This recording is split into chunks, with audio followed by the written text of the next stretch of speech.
مسئلہ آپ کے سامنے اس ویڈیو میں واضح طور پہ بیان کروں گا، جیسا کہ آسان فقہی مسائل صفحہ نمبر 147 پہ بھی آپ دیکھ سکتے ہیں۔ نمبر 1، پاک جگہ ہو، جگہ اونچی ہو، یعنی جب آپ وضو کرنے بیٹھیں تو اونچی جگہ پہ بیٹھیں اور پانی جو گرے کہیں نچلی جگہ پہ پانی گرے، آپ ایسی جگہ منتخب کر کے بیٹھیں۔ نمبر 2، قبلے کی طرف رخ کر کے بیٹھیں، جب آپ بیٹھیں تو قبلے کی طرف آپ کا چہرہ ہو۔ آگے انشاءاللہ بتاؤں گا کہ اس میں بھی کچھ تفصیلات ہیں، ٹھیک ہے۔ نمبر 3، قبلے کی طرف نہ تھوکیں، جب آپ وضو میں پانی لیں گے منہ پہ کلی کریں گے تو قبلے کی طرف ڈائریکٹ لے کے کر کے پھونکیں گے قبلے کی طرف، ایسا نہیں ہے، قبلے کی طرف مت پھینکنا۔ جب آپ کو پھینکنا ہو، پانی کلی کرنا ہو، آپ اپنے منہ کو نیچے کر لیجئے، سر کو جھکا لیجئے اور نیچے کی طرف تھوکیے، نیچے کی طرف کلی کریے۔ یہ طریقہ آپ کو یاد رکھنا ہے، اس پہ لوگ بہت زیادہ غلطی کرتے ہیں۔ آپ دیکھیں جب وضو کرنے کوئی بیٹھتا ہے، عام طور پہ مسجدوں میں جب وضو کے لیے لائن لگا کے بیٹھتے ہیں، اس وقت دیکھیے کہ قبلے کی طرف کتنے حضرات تھوکتے ہیں، یعنی کلی کرتے ہیں۔ یہ غلط ہے، مکروہ ہے۔ اور نمبر 4، کھڑے ہو کر وضو نہ کریں، کسی جگہ بیٹھ کر وضو کریں۔ اگر کہیں جگہ نہیں ملے، ضرورت ایسی ہو کہ کھڑے ہو کر کرنے کی ضرورت ہو، تو آپ کھڑے ہو کر بھی وضو کر سکتے ہیں، کھڑے ہو کر وضو کرنا بھی جائز ہے، لیکن بہتر ہے بیٹھ کے وضو کرنا۔ لیکن آپ آج کل جو گھروں پہ لگاتے ہیں بیسن وسن کیا ہوتا ہے، جو اوپر وضو ہاتھ دھوتے ہیں تو وہیں پر کھڑے کھڑے وضو کر لیتے ہیں، جائز ہے لیکن بیٹھ کے وضو کرنا چاہیے، یہ بہتر ہے، اللہ کے رسول کو پسند تھا۔ اور نمبر 5، وضو کرتے وقت دنیا کی کوئی بھی بات نہ کریں، کوئی بھی دنیاوی باتیں، ادھر ادھر کی باتیں بالکل نہ کریں۔ ہاں ضرورت ہو، مثال کے طور پہ آپ کو کوئی بلا رہا ہے، آپ کہہ سکتے ہیں کہ وضو کر کے جا رہا ہوں، یا کوئی آپ کو آ کے ڈھونڈ رہا ہے، آپ گھر پہ ہیں، کہہ سکتے ہیں بھائی وضو کر رہا ہوں، بیٹھے رہو میں جا رہا ہوں، یا کوئی ضرورت ہے، ضرورت کے وقت آپ بات کر سکتے ہیں، ورنہ بلا ضرورت بات نہ کریں۔ اور نمبر 6، وضو کے درمیان آپ سلام نہ کریں۔ آپ کو اگر کوئی سلام کر دے، آپ اگر دعا وغیرہ نہیں پڑھ رہے ہیں، صرف پیر ہاتھ دھو رہے ہیں وضو کی طرح، جس طرح وضو کرتے ہیں ویسے ہی دھو رہے ہیں، وضو کر رہے ہیں، تو آپ جواب بھی دے سکتے ہیں، لیکن جواب دینا کوئی ضروری نہیں ہے۔ اگر آپ جواب دینا چاہیں تو دے سکتے ہیں، اگر دعا پڑھ رہے ہیں تو پھر دعا پہ لگے رہیں، جواب دینے کی وہاں ضرورت بھی نہیں ہے آپ کو۔ اور اسی طرح اذان، وضو کرتے وقت اذان کی جہاں تک بات ہے، ذرا اس کو سمجھیے گا، بہت باریکی کے ساتھ آپ کو بتا رہا ہوں۔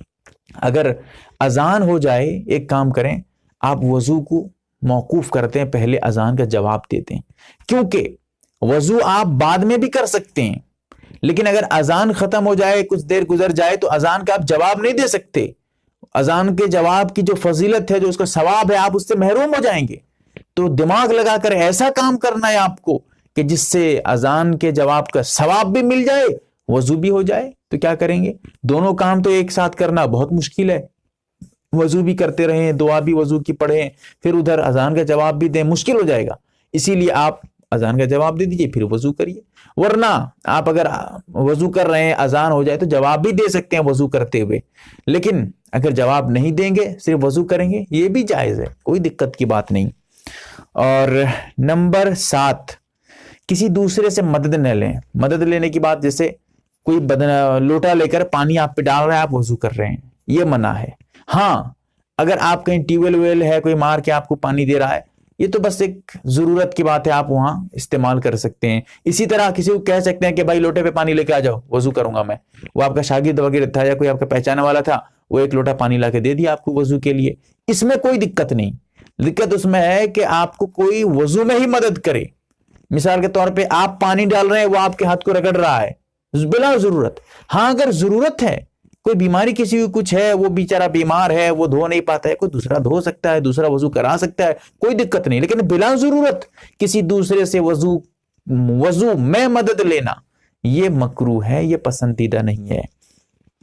اور نمبر 8، وضو میں نیت کرنا کوئی ضروری نہیں ہے، بغیر نیت کے بھی آپ کا وضو ہو جائے گا، لیکن اگر نیت کریں گے تو پھر وضو کا ثواب ملے گا آپ کو۔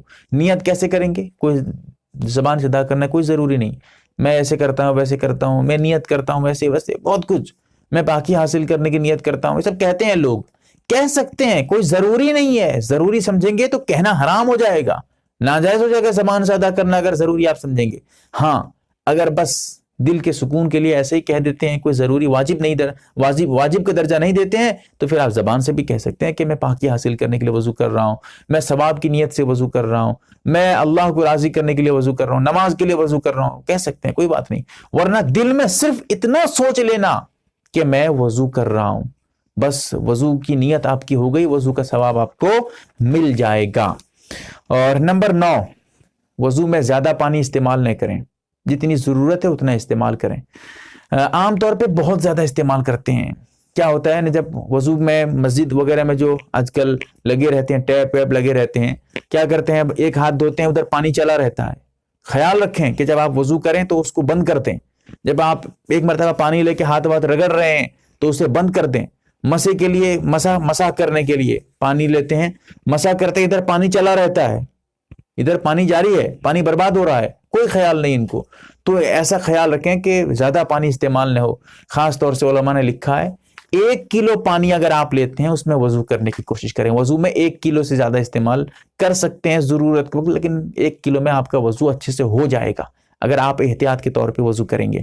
نمبر 10, دھوپ سے جو پانی گرم ہے, دھوپ سورج کی روشنی کی وجہ سے کوئی پانی گرم ہو گیا ہے, اس پانی کو آپ وضو میں استعمال نہ کریں, مکروہ ہے. اس سے بہت بڑی دقت ہے. کبھی کبھی چمڑے کی بیماری ہوتی ہے اور کبھی کبھی کینسر کا بھی خطرہ رہتا ہے, علماء نے لکھا ہے اور اطباء نے بتایا بھی ہے.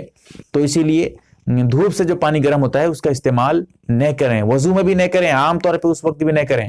لیکن ہاں, اگر وہ پانی گرم ہونے کے بعد پھر ٹھنڈا ہو گیا, آپ استعمال کریں, اب کوئی بات نہیں. اس پانی کو لے کے آپ گھر پہ رکھ لیتے ہیں, پھر وہ ٹھنڈا ہو جاتا ہے, استعمال کرتے ہیں, کوئی دقت نہیں. لیکن جب گرم ہے تب استعمال نہ کریں. اور نمبر 11, جب آپ کوئی بھی حصہ دھوئیں گے تو اس سے پہلے, جیسے آپ ہاتھ دھوتے ہیں, کلی کرتے ہیں, ناک پہ پانی ڈالتے ہیں, چہرہ دھوتے ہیں, سب کرتے ہیں وضو میں, آگے آپ کو بتاؤں گا, ہر اس سے پہلے بسم اللہ پڑھیں. بسم اللہ, ہاتھ دھونا شروع کریں, بسم اللہ, کلی بسم اللہ پڑھ کے کلی کریں, بسم اللہ کہہ کے ناک میں پانی ڈالیں. تو ہر عضو کو, ہر حصے کو دھونے سے پہلے آپ بسم اللہ پڑھا کریں. لوگ بسم اللہ کے ساتھ اعوذ باللہ بھی پڑھ دیتے ہیں, اعوذ باللہ من الشیطان الرجیم, بسم اللہ الرحمن الرحیم, پھر وضو. ہر وضو نہیں, صرف بسم اللہ, اعوذ باللہ مت پڑھیے گا. اور مسح جو ہے آپ ایک بار کریے گا, ٹھیک ہے, سر کا مسح. اس کے علاوہ ہر چیز کو, ناک میں پانی ڈالنا, کلی کرنا, ہاتھ دھونا, چہرہ دھونا, پیر دھونا, یہ سب 3 مرتبہ کرنا ہے آپ کو. لیکن ٹھیک ہے, 3 مرتبہ میں یہ بھی 3 کامل مرتبہ, وہ کیا ہے, ایک بہت باریکی چیز ہے, لوگ جانتے نہیں ہیں, وہ آپ کے سامنے بتاتا ہوں, آپ کو پیش کر رہا ہوں.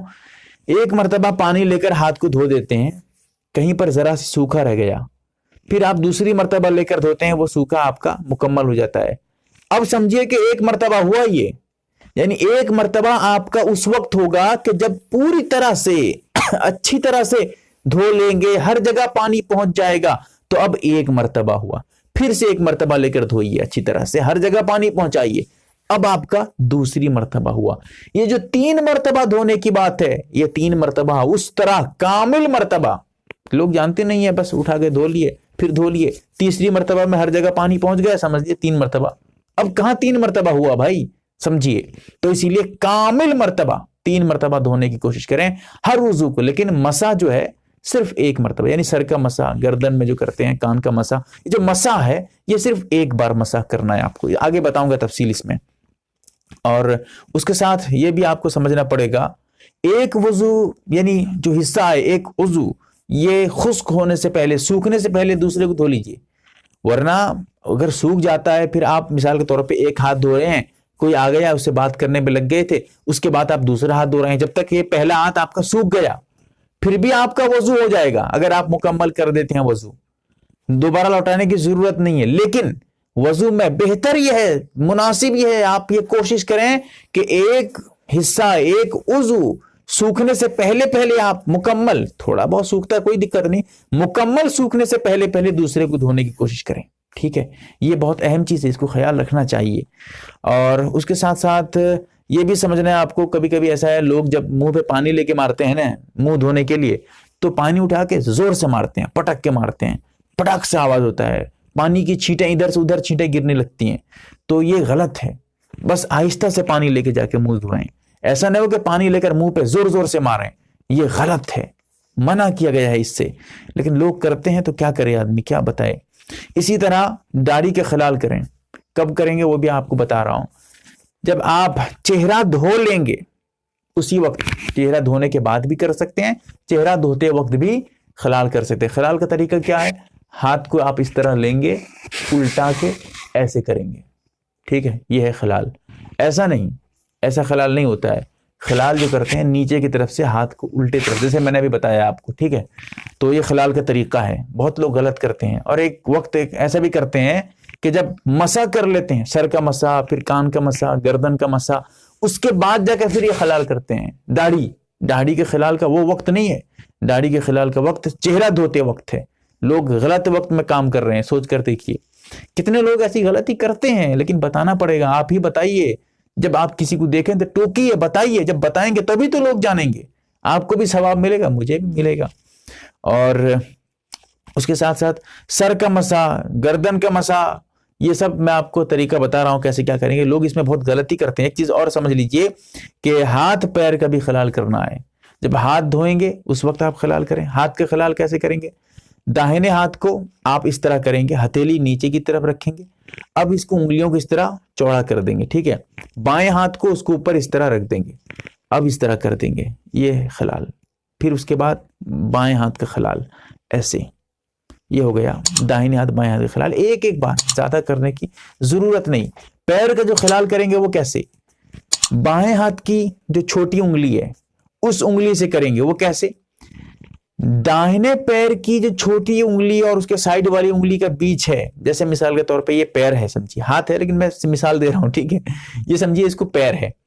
اب جو خلال کریں گے وہ یہاں سے شروع کریں گے ایسے، پھر اس کے بعد ایسے، پھر اس کے سائیڈ والی انگلی کا، پھر اس کے سائیڈ والی انگلی کا. پھر جب بائیں پیر کو آئیں گے تو سب سے پہلے موٹی انگلی جو ہوتی ہے اس کے سائیڈ سے کریں گے. اس طرح سمجھیے، الٹ جائے گا تو ادھر سے ہو جائے گا. پھر ایسے ایسے کرتے کرتے، یعنی داہنے پیر کی چھوٹی انگلی سے خلال، پیر کے خلال شروع کریں گے تو بائیں پیر کی چھوٹی انگلی میں ختم کریں گے. یہ کہنے کا اصل مقصد تھا میرے. اور وضو میں ترتیب کا خیال رکھیں. ترتیب ضروری نہیں ہے لیکن خیال رکھنا چاہیے. جیسے پہلے جو ہے ہاتھ دھونا ہے، پھر اس کے بعد چہرہ دھونا ہے، کلی ناک میں پانی، جو ترتیب ہے اس کا وہ آپ کو بتا رہا ہوں، ویسے ہی کریے. اگر الٹا سیدھا کریں گے تب بھی آپ کا وضو ہو جائے گا. مثال کے طور پہ کوئی سب سے پہلے چہرہ دھوتا ہے، پھر اس کے بعد جو ہے پیر دھو دیتا ہے، پھر مسح کرتا ہے، تب بھی وضو ہو گیا. لیکن بہتر وہی ہے، سنت وہی ہے جس طریقے سے میں بتا رہا ہوں، ترتیب وار. اب سمجھے ترتیب وار کیا ہے. سب سے پہلے ہاتھ کو یہاں تک دھونا ہے. دونوں ہاتھ کو پانی لے کر دھوئیے، دونوں ہاتھ کو 3 مرتبہ گٹوں تک. پھر اس کے بعد 3 مرتبہ کلی کریں. کلی میں اگر آپ سے ہو سکے تو غرارہ. اگر آپ روزے دار نہیں ہے، روزہ آپ کا نہیں ہے، تو پھر غرارہ جو پانی میں منہ میں لے کے گرگرا کرتے ہیں، غر کرتے رہتے ہیں، تو یہ غرغرا کرنے کی کوشش کریں منہ میں پانی لے کے. تو اور مسواک ہو تو مسواک سے اپنے دانت کو صاف کریں.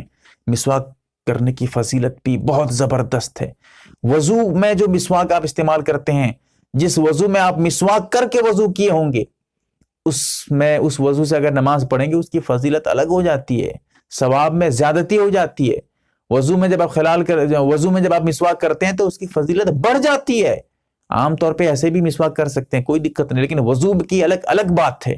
تو اسی لیے وضو میں مسواک کریے جب آپ منہ دھوتے ہیں، کلی کرتے ہیں. پھر اس کے بعد منہ کو اچھی طرح سے صاف کر لیجیے. اس کے بعد تین مرتبہ کریے گا. پھر 3 مرتبہ ناک میں پانی ڈالیے. کیسے؟ داہنے ہاتھ سے پانی ڈالیں گے، بائیں ہاتھ سے نہیں، داہنے ہاتھ سے پانی اندر ڈالیں گے ناک کے، اور یہ جو چھوٹی انگلی ہے اسے صاف کریں گے. ٹھیک ہے، ایسے دونوں انگلی یہاں اندر گھسا کے سوراخ میں آپ صاف کر سکتے ہیں، یا پھر ایسے بھی لوگ صاف کرتے ہیں، لیکن یہ چھوٹی انگلی استعمال کرتے ہیں کیونکہ یہ اچھی طرح سے اندر انگلی جا سکتی ہے. اسی لیے اس انگلی کا استعمال کریں تو بہتر ہے، کیونکہ ناک میں جو میل کچیل ہے وہ دور ہو جائے، وہ صاف ہو جائے. اس کی بھی ایک بہت بڑی وجہ ہے، کیونکہ گھر پہ اگر آپ کے پاس کوئی مشین ہے، وہ مشین اگر آپ صاف نہیں کریں گے تو دھول جمتے جمتے وہ جگہ خراب ہو جاتی ہے، وہ مشین ہی آپ کی خراب ہو جائے گی. تو ایسے ہی ناک بھی ایک سانس لینے کی مشین ہے. اگر آپ اس کو صاف نہیں کریں گے تو یہیں پر جو ہے گندگی جمتے جمتے اس سے بیماریاں پیدا ہوتے ہوتے یہ مشین ہی آپ کی خراب ہو جائے گی. تو اسی لیے اس کو سمجھنا ہے آپ کو. تو وضو میں آپ اس کو اچھی طرح سے صاف کریں، لیکن دائنے ہاتھ سے نہیں.